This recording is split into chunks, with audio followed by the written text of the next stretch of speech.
1장 9절에서 13절 교독하시고 마지막 절 합독하시겠습니다. 그때 예수께서 갈릴리 나사렛으로부터 와서 요단강에서 요한에게 세례를 받으시고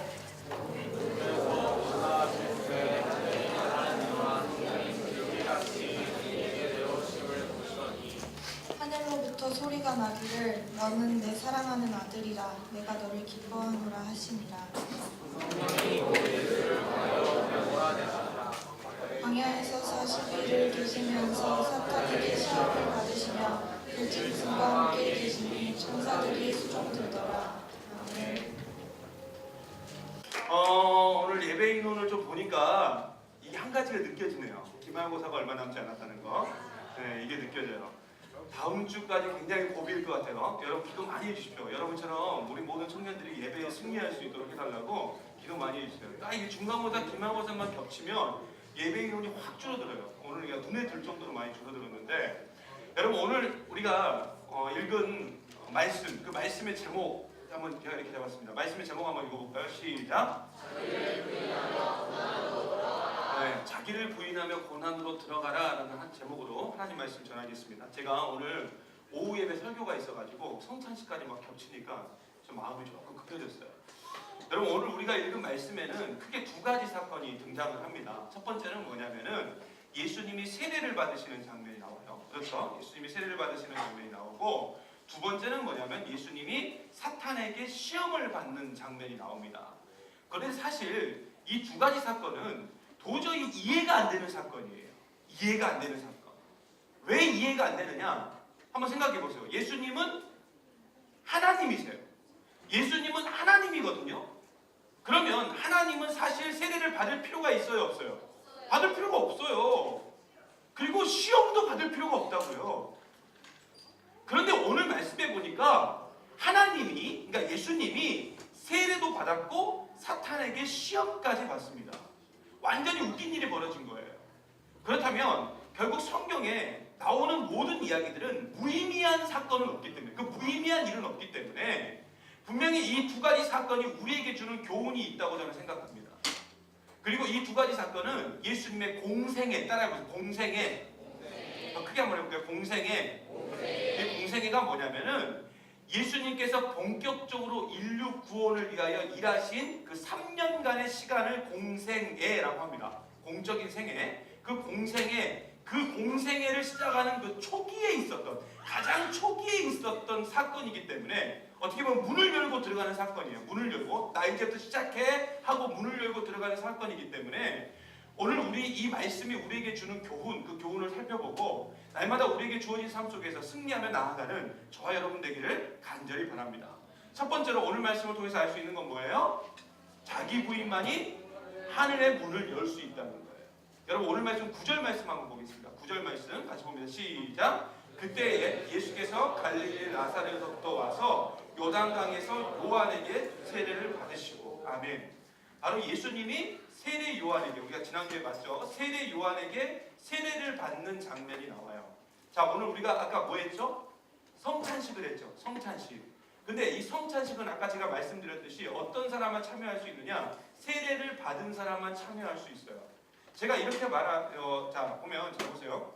그러면 세례란 뭐냐 이거예요. 세례란. 그죠? 세례란 뭐냐? 세례는 쉽게 말해서, 아주 쉽게 말해서, 물로 죄를 씻어내는 거예요. 그래서 여러분 세례 받을 때 목사님이 어떻게 했어요? 이렇게 물을 여러분 머리에다가 이렇게 올려주죠? 원래는 여러분 어떻게 해야 돼? 물속에 담가야 돼. 원래 그 성경적인 방법에 의하면 물을 확 담가야 되는데 지금 그렇게 할 수가 없으니까 이게 약식으로 바뀐 거예요. 점점 바뀌어가면서. 왜 그러냐면 어차피 큰 의미는 없어요. 왜 그러냐면 어차피 물에 담갔다 나왔다고 해서 여러분 깨끗해지는 건 아니잖아요. 여러분의 몸이. 그죠? 원래는 어떻게 해야 돼? 그 진짜로 한다면 제가 때타올을 들고 이태리 타올을 들고 막 닦아줘야 되겠지. 근데 그럴 수는 없잖아요. 그러니까 하나의 의식이라는 거예요. 의식. 그러니까 어떤 사람들 그러더라고. 물로, 그러니까 세례는 물로 죄를 씻어내는 거다. 그러니까 어떤 분들이 그러더라고요. 아, 목사님 저는 매일 샤워하니까 세례를 받는 거네요. 멍청한 소리죠.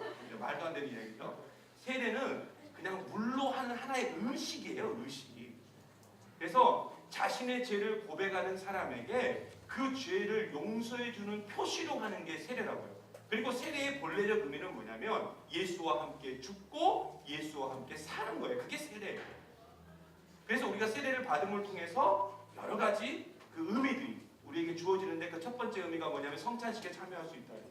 그리고 두 번째는 뭐냐면 여러분이 이 순천 제일교회라는 교회의 한 구성원이 되는 거예요. 구성원. 왜냐하면 내가 이제 확실하게 많은 사람들 앞에서 믿음으로 고백했기 때문에 누구를 예수를 주라고 고백하고 시인했기 때문에. 여러분 제가 조금 전에 말씀드렸는데 예수님은 어떤 분이라고 그랬어요? 하나님이라고 그랬죠. 그런데 보세요. 하나님은 완벽한 존재이기 때문에 죄가 있어요, 없어요? 죄가 없죠. 죄가 없습니다. 그렇다면 예수님도 죄가 없는 거예요. 그런데 죄가 없으신 예수님이 왜 세례를 받았냐 이거예요. 그렇잖아요. 받을 필요가 없잖아요. 세례 받을 필요가 없는데 세례를 받았다니까요. 그것은 바로 우리가요. 어떤 일을 하든지 간에 겸손함을 먼저 보여줘야 된다는 거예요. 겸손함. 그러니까 우리가 어떤 일을 시작하기 전에 먼저 보여줘야 될 게 있는데 그게 뭐라고요? 겸손함이에요. 그러니까 예수님은 그러니까 뭐냐면은 공생애를 시작하기 전에 세례를 받았어요. 이것은 결국 뭐냐면은 사역을 시작하기 전에 예수님 스스로가 어디로 들어가냐면 낮아지는 자리, 즉 겸손의 자리로 들어가셨다는 거예요.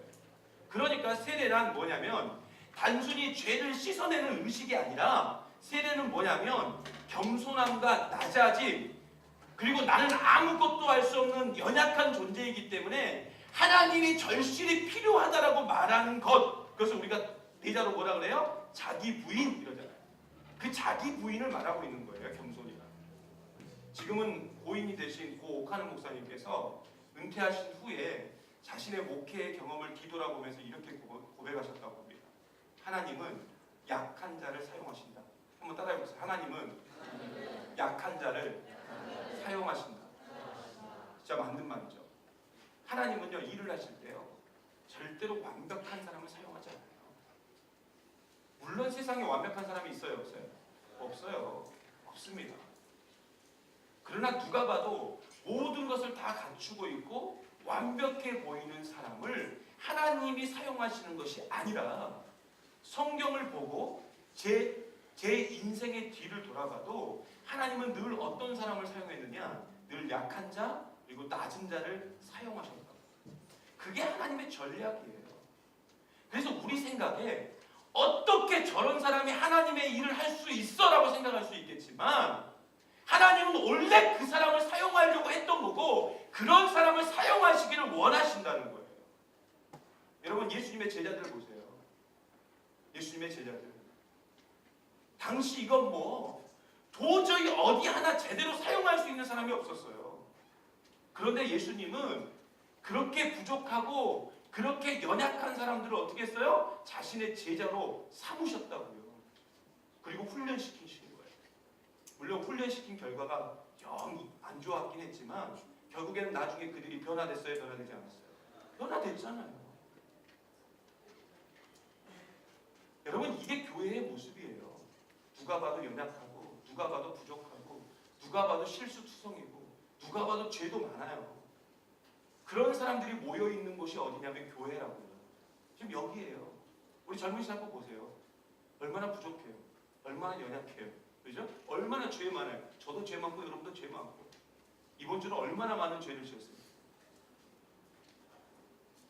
그러나 그럼에도 불구하고 그런 사람들을 받아주고 사랑해주고 보듬어주고 인정해주고 함께 가는 곳이 어디냐?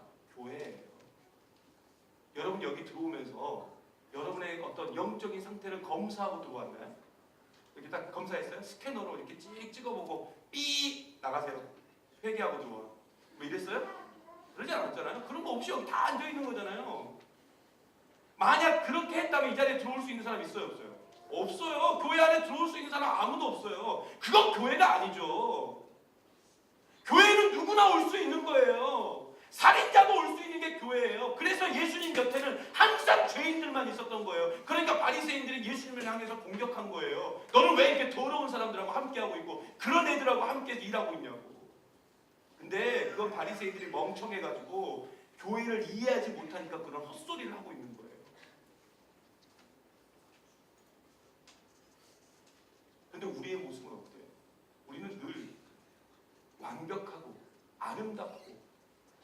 기분 좋은 것, 그런 사람, 그런 환경, 그런 조건들만 이야기하고 있잖아요. 그리고 그것만 원하잖아요.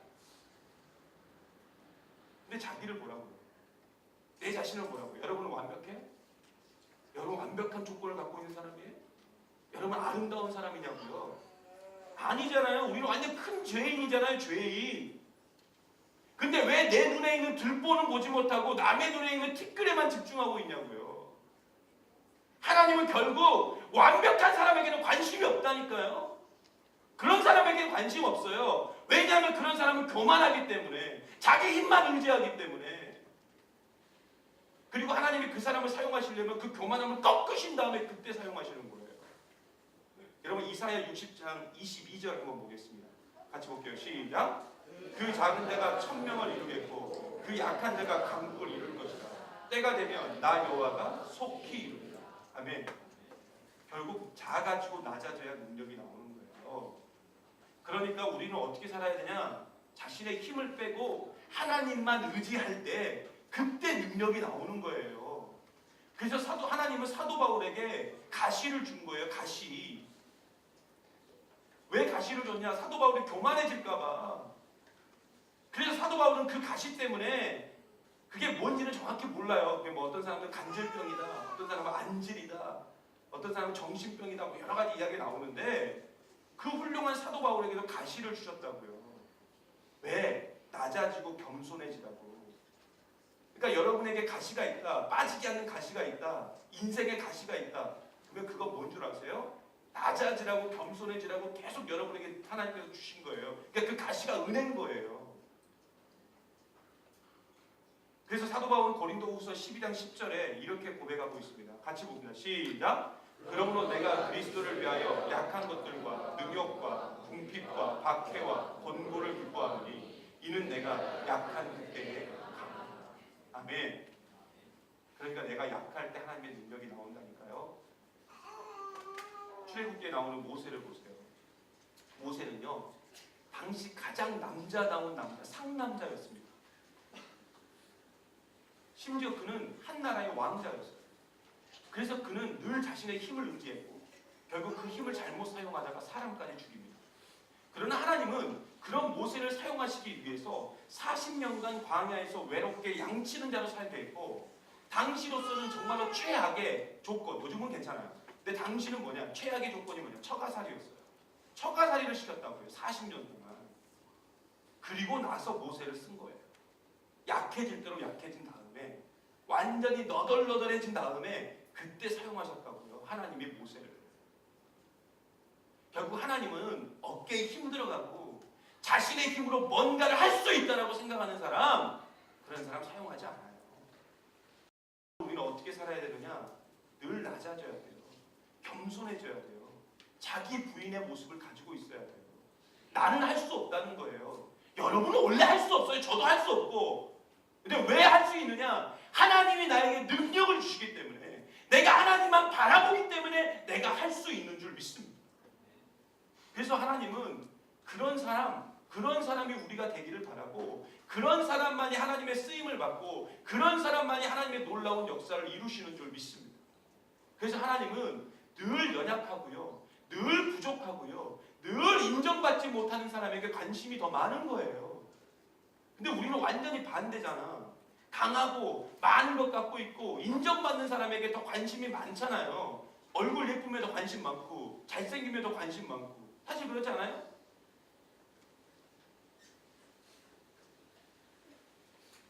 그리고 그런 사람만이 쓰임받을 수 있다고 생각하는데 완전히 착각이죠. 그러면 우리는 낮아짐과 겸손의 자리로 들어가야 돼요. 자신의 부족함과 나약함을 인정하고 내가 어떤 존재인지를 좀 바로 알고 하나님 앞에 바짝 엎드려서 하나님, 나는 하나님 없이는 안 된다고 그렇게 고백하고 하나님만 붙들면서 살아가야 된다고요. 왜요? 우리는 그렇게 연약하니까. 우리의 힘과 우리의 능력으로는 하루도 살아갈 능력이 없어요. 하나님이 생각해보세요. 하나님이 여러분을 도와주지 않는다고 생각해보세요. 하나님이 여러분을 인도해주지 않는다고 생각해보세요. 하나님이 여러분을 보호해주지 않는다고 생각해보세요. 여기 살아있을 사람이 있겠어요? 제대로 살 수 있는 사람이 있겠냐고요. 평안함 가운데 우리가 거할 수 있냐고요. 그래서 여러분, 기도는 겸손한 사람만 할 수 있는 거예요. 겸손한 사람만. 우리는 이렇게 물어보죠. 예를 들어서 형 왜 기도 안 했어? 그러면 이렇게 말하죠. 목사님 시간이 없어서. 세웅이 왜 기도 미안해 세웅아 이 얘기하면 안 되지. 세웅이한테 기도 얘기하면 안 되죠. 어제 트라우마가 있어서. 네, 그런 얘기는. 근데 왜 그래서 승민이 왜 기도 안 했어? 이렇게 묻는 제가 목사님 게을러서 이렇게 말하잖아요. 우리 되게. 근데 그게 아니라니까요. 그건 이유가 아니에요. 우리가 게을러서 시간이 없어서 기도 안 한 게 아니라고요. 왜 기도 안 한 줄 아세요? 교만하니까 기도 안 한 거예요. 겸손한 사람은 하나님 없이는 안 된다는 걸 알기 때문에 기도의 자리로 막 나오는 거예요. 기도할 수밖에 없는 거예요. 왜요? 나는 힘이 없고 나는 연약하니까. 하나님의 도움이 없으면 난 제대로 살 수가 없으니까. 그래서 기도의 자리로 나오는 거예요. 하나님 없이는 안 된다는 것을 알기 때문에 하나님 앞에 엎드리는 그 기도의 자리로 나올 수밖에 없다고요. 그래서 낮아진 사람, 겸손한 사람, 자기 부인을 하는 사람에게는 오늘 말씀처럼 하늘의 문이 열리는 거예요. 여러분 10절과 11절 말씀 큰 목소리로 한번 읽어봅시다. 10절과 11절 시작. 곧 하늘이 갈라짐과 성령이 비둘기같이 자기에게 내려오심을 보시더니 하늘로부터 소리가 나기를 너는 내 사랑하는 아들이라 내가 너를 기뻐하노라 하시니라. 아멘. 여러분이 기도할 때마다 이러한 음성이 들리시기를 간절히 바랍니다. 언제요? 여러분이 겸손할 때, 여러분이 낮아질 때, 자기 부인할 때, 그리고 하나님의 능력만 구할 때, 그때 능력이 부어지는 거예요. 고린도후서 4장 8절에 사도 바울이 이렇게 고백합니다. 우리가 사방으로 우겨쌈을 당하여도 쌓이지 아니하며 답답한 일을 당하여도 낙심하지 아니하며. 여러분 사방에서 자신을 공격하고 괴롭히고 힘들게 하고 있는데 사도 바울은 그런 상황에서 낙심하지 않고 쓰러지지 않았다는 거예요. 그렇다면 왜 이렇게 될 수 있을까? 사실 우리는 그러잖아요. 여러분을 사방에서 공격해오고, 그죠? 사방에서 여러분을 괴롭히고, 사방에서 막 이상한 소리 해가지고 막 사람을 괴롭히고, 힘들게 하고, 막 그런 상황이 여러분 가운데 벌어졌다고 한번 생각해 보세요. 그러면 여러분 이 교회 계속 다닐 수 있을 것 같아요? 못 다녀요. 아, 나 교회 떠나버릴 거야. 이렇게 얘기할 거예요. 나 예수 안 믿어. 이럴 수 있다고요. 그런데 사도 바울은 그러지 않았다니까요. 왜 그래요?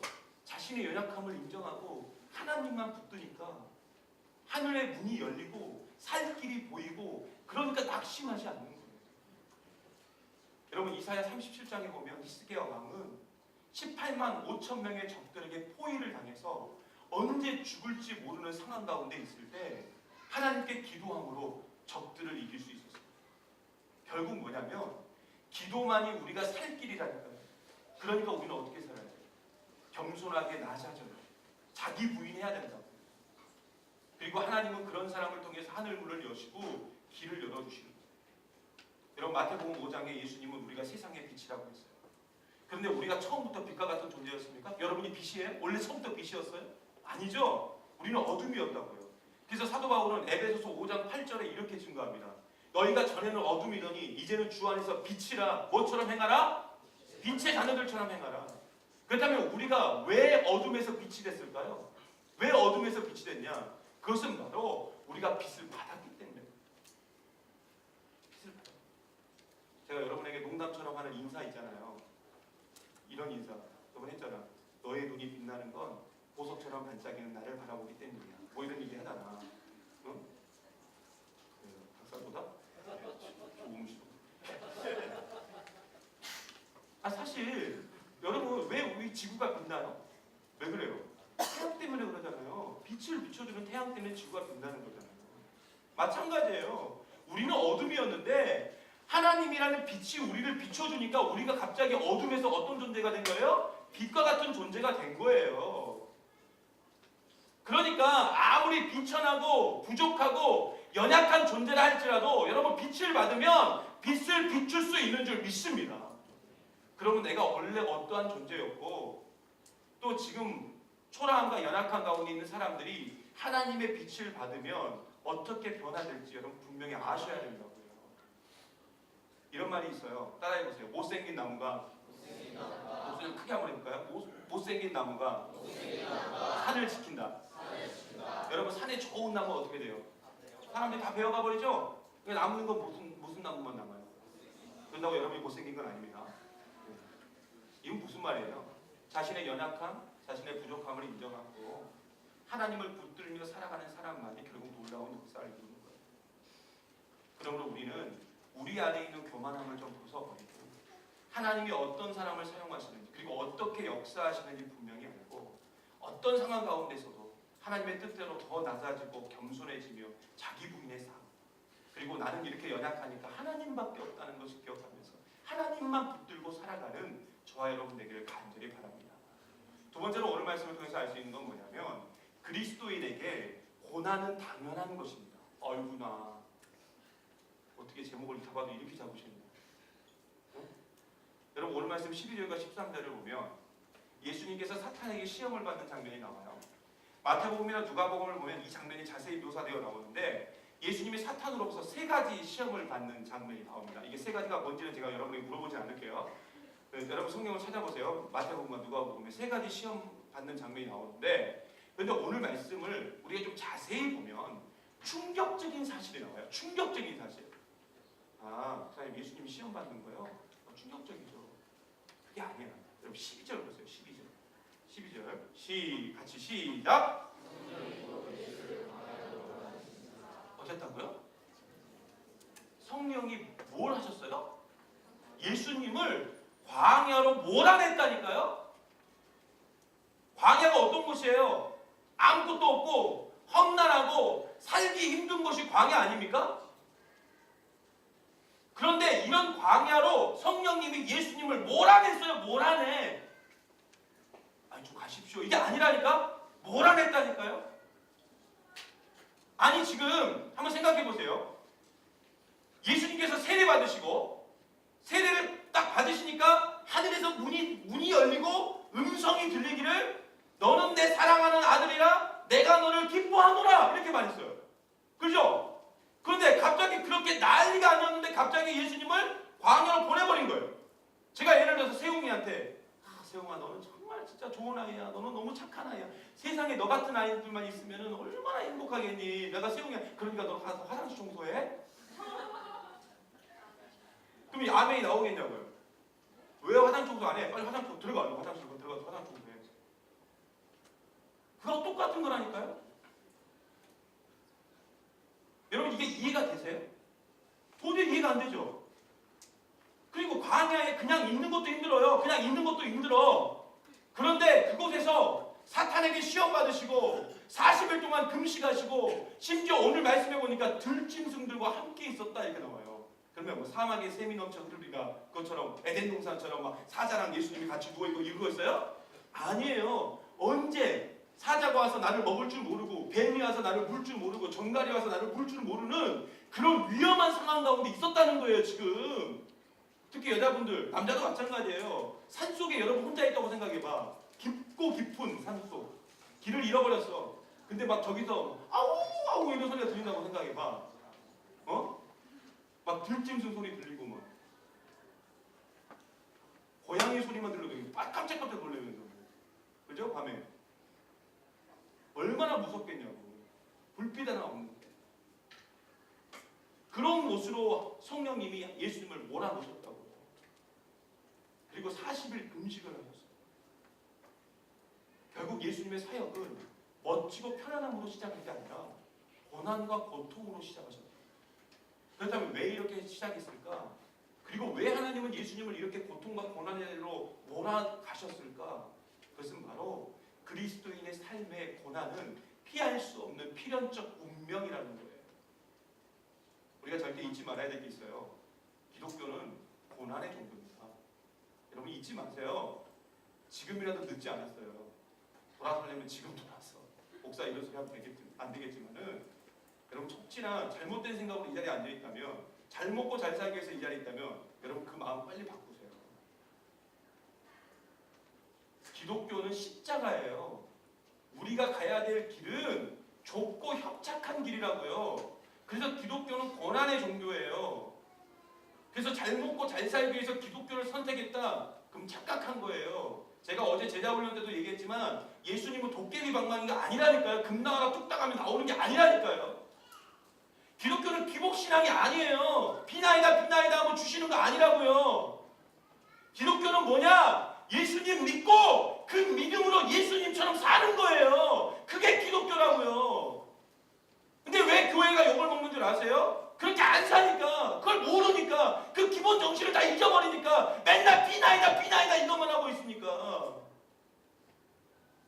우리가 해야 될 일은 뭐냐면 예수님만 구하고 예수님을 향한 믿음을 가지고 하나님 나라 그거 하나만 집중하면서 그것만 바라보면서 나가야 되는데, 맨날 우리는 무엇을 먹을까, 무엇을 입을까, 무엇을 마실까, 그것만 집중하면서 어떻게 하면 잘 먹을 수 있나, 어떻게 하면 어떻게 하면 돈 많이 버나, 어떻게 하면 편하게 살까, 이것만 집중하고 사니까 교회에 다니고 예수를 믿는다 해도 진짜 그리스도인이 아닌 거라고요.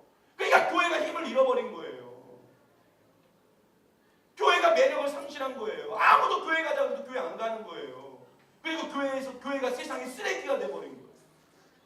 여러분 분명히 말씀드리는데요, 기독교는 희생이에요. 섬김이라고요. 사랑이라고요. 그게 기독교예요. 예수님을 믿는 사람은 반드시 이렇게 살 수밖에 없다고요. 진짜 믿는다면 그렇게 살 수밖에 없어요. 물론 세상적인 기준에서 바라보면 멍청하죠. 바보스럽죠. 도저히 이해도 안 되죠. 그러니 고난을 받는 거예요. 그런데 이런 고난이 힘들다고 고난을 피하면 그 사람은 기독교인이 아니라니까요. 그러므로 여러분 진짜 믿음으로 산다면 고난은 당연한 것이고, 믿음으로 살면 살수록 우리는 더 고통스러운 거예요. 더 힘든 거예요. 여러분 그거 알고 예수 믿으세요. 그래서 그리스도인에게 광야도 당연한 것이고, 시험도 당연한 것이고, 금식도 당연한 것이고, 들짐승도 당연한 거예요. 왜 학예봉사 가겠어요? 왜 미션 트립 가겠냐고요. 저는 요새요, 솔직한 얘기로요, 젊은 사역부가 이 교회 안에서 한 이슈에 한 이슈, 오늘도 그냥 나한테 난 몇 번 이야기 들었어요. 왜 젊은 사역부 왜 이러냐, 왜 이러냐. 나는 너무 기뻐요. 왜냐면 우리가 제대로 가고 있구나. 제대로 가니까 욕먹는 거예요. 그런데 놀라운 건 뭔 줄 아세요? 그런 고난 속에서 여러분을 혼자 두지 않으신다고요. 하나님은 오늘 13절에 증거하고 있듯이 반드시 천사대 수종, 그게 있다고요. 그러니 하나님의 함께하심, 하나님의 인도하심, 하나님의 보호하심이 우리에게 있는 거예요. 그러니까 우리가 흔들리지 않는 거예요. 그래서 우리가 고난 중에서도 낙심하지 않고 심지어 믿음을 지키기 위해서 죽는다 할지라도 두렵지 않는 거예요. 여러분 다니엘의 세 친구 사드락 메삭 아벳느고가 불 속에 들어가죠. 불 속에. 왜? 신상에게 절하지 않았다는 이유로 불 속에 들어가잖아요. 근데 그 세 친구 사드락 메삭 아벳느고가 불 속에 딱 들어갔는데 그 안에 사람 모양이 몇 개가 있어요? 3개가 있어야 되는데 몇 개가 있어요? 4개가 있잖아요. 천사가 지켜주고 있는 거예요. 불 속 안에서. 우리는 고난이 오면 피하려고 하죠. 고난의 자리는 될 수 있는 걸 거부해요. 그러나 고난을 피하는 게 아니라 즐기는 거예요. 그리고 받아들이는 거예요. 그리고 그 속으로 들어가는 거예요. 고난은 우리에게 숙명이고요. 고난의 자리가 결국 영광의 자리예요. 예수를 위해서 고난 받으세요, 여러분. 그게 은혜예요. 예수를 위해서 좀 천천히 가도 괜찮아요. 그게 은혜라고요. 그게 능력이라고요. 괜찮아요. 여러분의 인생을 실패한 인생이라고 사람들이 평가해도 괜찮아요. 난 예수만 잘 믿고 가면 돼요. 그래서 고난받지 않아도 될 예수님이 우리에게 그 사실을 알려주려고 그 자신이 스스로 고난의 자리로 들어가신 거예요. 그리고 그 고난은 십자가에서 절정을 이루죠. 결국 고난은 끝이 아니라 고난은 영광이고요. 고난은 영광을 이루기 위한 과정이거든요. 그러므로 고난이 없으면 영광도 없고요. 고난을 피하면 영광조차 피하게 되는 거예요.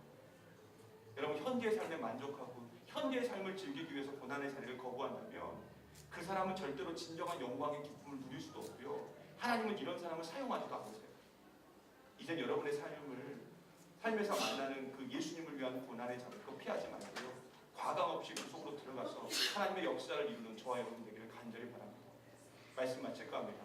하나님이 사용하시는 사람, 오늘 말씀에 보면 2가지 특징이 있어요. 그죠? 2가지 특징. 첫째는 뭐예요? 자기 비움. 둘째는 뭐예요? 고난을 당연하게 여기는. 그리고 이런 사람을 통해서 하나님께서 하늘의 문을 여시고요. 하나님의 함께하심과 인도하심을 경험할 수 있습니다. 그러므로 우리에게 주어진 삶 속에서 자신의 연약함, 자신의 부족함을 인정하고 늘 내 주변에 부족하고 연약한 사람을 하나님이 사용하신 걸 분명히 알고 늘 고난의 현장으로 몰아가신 하나님께 순종하면서 이전에 경험하지 못했던 하나님의 놀라운 역사와 그 평안함을 우리가 함께 경험하는 저와 여러분 되기를 간절히 바랍니다.